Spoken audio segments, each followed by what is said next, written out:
Breaking చూస్తున్నాం. హైదరాబాద్లోని నిజాంపేటలో కల్తీ మద్యం తయారీ ఆర్టీసీ ద్వారా విజయవాడలో ఇబ్రహీంపట్నంకు తరలించారు. ఏపీని షేక్ చేస్తున్న కల్తీ మద్యం కేసులో జనార్దన్ రిమాండ్ రిపోర్టులో సంచలన విషయాలు బయటకొచ్చాయి. నెల్లూరు జిల్లాలో ఇంజనీరింగ్ చేసిన ఆయన 2012 నుంచి ఆయన లిక్కర్ వ్యాపారం చేస్తున్నారు. 2021 నుంచి కల్తీ లిక్కర్ బిజినెస్ స్టార్ట్ చేశాడు.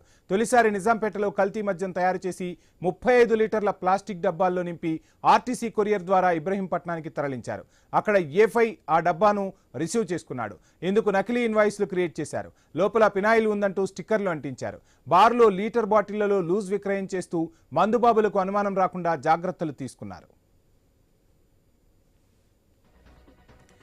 ఇదే అంశానికి సంబంధించి ఫుల్ డీటెయిల్స్ మా ప్రతినిధి కాంతి అందిస్తారు. కాంతి, తీగలాగితే డొంకంతా కదిలినట్టుగా నకిలీ మద్యం గుట్టు మొత్తంగా హైదరాబాద్ను కూడా తాకినట్టుగా తెలుస్తుంది. ఫుల్ డీటెయిల్స్ ఏంటి?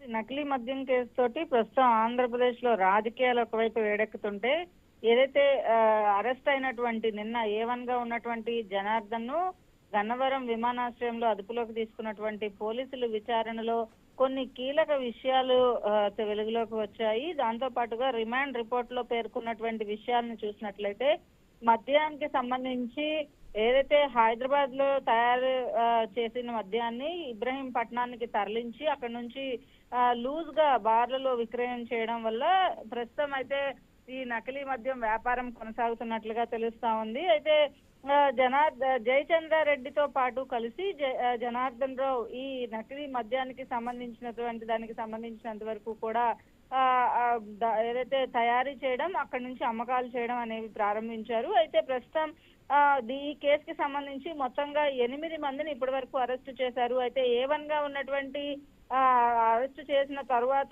జనార్దన్ ని అరెస్టు చేసిన తర్వాత కొన్ని కీలకమైనటువంటి విషయాలు కూడా వెలుగులోకి వచ్చాయి. అయితే ప్రస్తుతం అతన్ని కోర్టులో హాజరుపరిచేందుకు తీసుకొచ్చారు. అయితే కోర్టులో జడ్జి ఈ రోజు సెకండ్ సాటర్డే కావడం వల్ల అందుబాటులో లేకపోవడంతో ఇంకా ఆయన ఏదైతే 24 hours లో కోర్టులో ప్రవేశపెట్టాల్సిన నేపథ్యంలో మధ్యాహ్నమే ఆయనను కోర్టుకు తీసుకొచ్చినప్పటికీ అక్కడ జడ్జి అందుబాటులో లేకపోవడం వల్ల కోర్టు హాల్లో వెయిట్ చేస్తున్న పరిస్థితి. అయితే కోర్టులో రిమాండ్ విధించిన తర్వాత కూడా కొంత ఏదైతే మళ్ళీ కస్టడీకి తీసుకుని నకిలీ మద్యానికి సంబంధించినంత వరకు కూడా కొన్ని కీలకమైనటువంటి విషయాలు రాబట్టడానికి కస్టడీకి కోరే అవకాశం కూడా ఉంది. Vamsi, thank you Kanthi.